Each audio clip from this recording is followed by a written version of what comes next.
小玩家 Carry 的频道。Carry 今天带大家来到了嘉义，那今天呢要带大家先到新港奉天宫参拜一下我的心灵导师。奉天宫位于嘉义新港乡新民路53号。开车族的朋友由民雄交流道下，沿164号县道往新港方向，就可以看到指标了。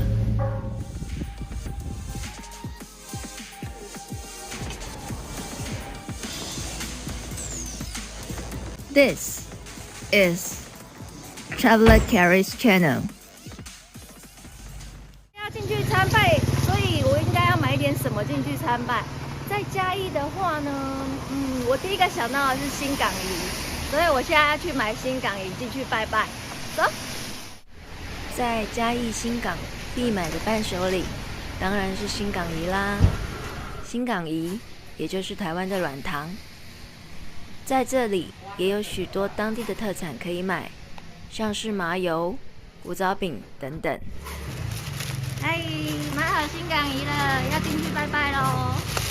那我们台湾的庙宇呢，通常呢，不论是庙宇或是宫啊，它都有分左边跟右边，也就是龙虎边。那一般我们都从右边进去，右边是龙边，左边是虎边，所以从右边进去是龙口进，虎口出，一切平安顺利的意思。龙边进。奉天宫为台湾清朝名将王德禄于嘉庆年间所建造。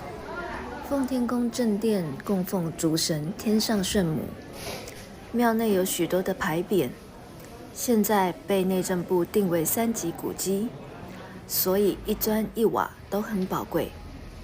外国朋友可以把它当作历史古迹来造访，就会变得很有意义。现在这边看到一艘很漂亮的船哦，那我们请工作人员帮我们解释一下这艘船是怎么样的由来啊？怎么会这么漂亮嘞？我们那个时候是在104年的时候有建教，然后在建教完之后，我们有去做一些环台性的活动，像我们之前有徒步环台，然后也有泳渡日月潭。那这艘船的由来就是基本上是在于那个泳渡日月潭的时候，然后经由我们这边的在地的水上救生协会的消防员们，那请他们义消他们，请他们帮忙，然后帮忙就是把这艘船从在泳渡日月潭的起点一直横渡到日月潭的终点那边。我们这艘船原本那时候我们有请示妈祖说，我们这艘船该找谁来做，然后再要怎么去完成这项妈祖所交付的任务。然后目前那时候是由那个稳发集团。稳发渔业的谢董，他来帮我们来完成这艘船，一起共同。因为稳发渔业董事长谢董他们对于船体的上面的一些结构以及说一些细项，他注意的还蛮细节的。那目前我们船上的部分的话，是有秋瓜芽、中军府，还有一个代工。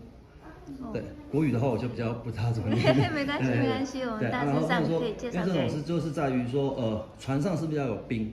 那是就有那个。用中军府来管理这些兵，那船上是不是也要有粮食？那就是有那个长官也来管理这方面的东西。那船上是不是要有一个人发号施令，就由我们的代工。所以上面我们看到这些仙尊们，就是这几个职务就对了。对，就这3个职务。对。然后我们中间这边有做一个凉亭的造型的时候，是由我们那个奉天宫这边的杠高骂。杠高骂的意思，它就是以前是百货业。对，以前就是杂货百货业，那就是在庇佑这一方面行业的那个妈祖。像所以这样说起来，会变成说其实我们在历史缘由里面的话，妈祖都有很特殊的名字啊，像杠高妈啊，还是说藤高妈、爆高啊，还有说一些像人家之前不是还有说一些飞丹妈什么，像白头这白沙屯妈祖啊，然后朝天宫有朝天宫的正南妈，所以这其实部分呢是由地名或者是说去护佑他们那个地方或者是这个行业的妈祖，因此而得名。对啊，当初那时候在宝贝的时候，我们奉天宫的开台妈祖，他就是觉得说，就是赐圣杯，然后后来就是询问干宝妈说这部分的话就由他来处理这些事务。船的由来就是从在101年泳渡日月潭的时候开始打造了这艘船出来的。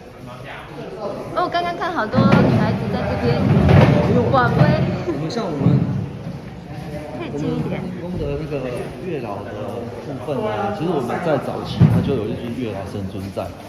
哦，对，哪一个？孩子。嘿。哦，我不知道奉天宫里面有月老哎。对，因为其实像以前人家的观念来讲的话，其实月老神尊跟土地公其实就是还蛮像的，因为都是白发垂髫嘛。对，所以就变成说那时候有的人会误会他是对，就土地公什么之类的这个部分。那像我们这边的话，当初的月老他是跟土地公是安奉在一起的。因为以前的话，早期的话，其实像早期的信众，他们对于这方面神明的一些词汇，或者是说他们的认知上面，当然没有做细部的研究。以前在早期上面的话，大家都是说，有神明就是拜拜的情况这样子。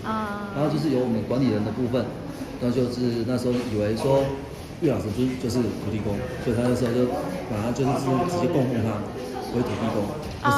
但是在一些日子辗转之后，变成说我们那时候后来就是陆陆续续在一些文献资料、一些历史文献资料上面才发现说，那他才是月老神尊才对，因为他一些装扮啊、手部的物品啊，还是说他的拐杖的部分啊，或者说其实他原本的那尊月老神尊上面，它本身就是有2条纹线在那边，对，跟一般的土地公还是会有一些差异在。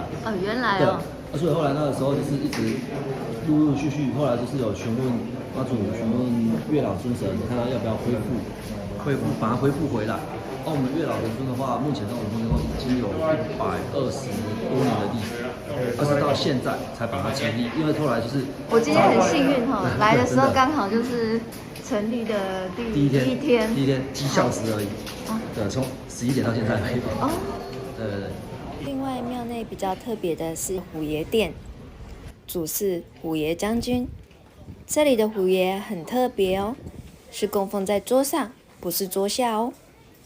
虎爷将军专管小孩子资质聪明，治疗小孩腮腺炎，所以信众经常会带着小孩祭拜虎爷，祈求平安，乖乖长大。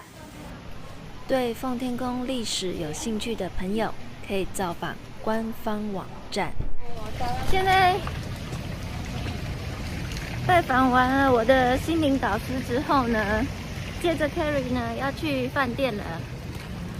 想跟着 Carrie 去继续开箱的记得收看、订阅、按赞、分享我的影片给你的朋友。那饭店开箱见喽！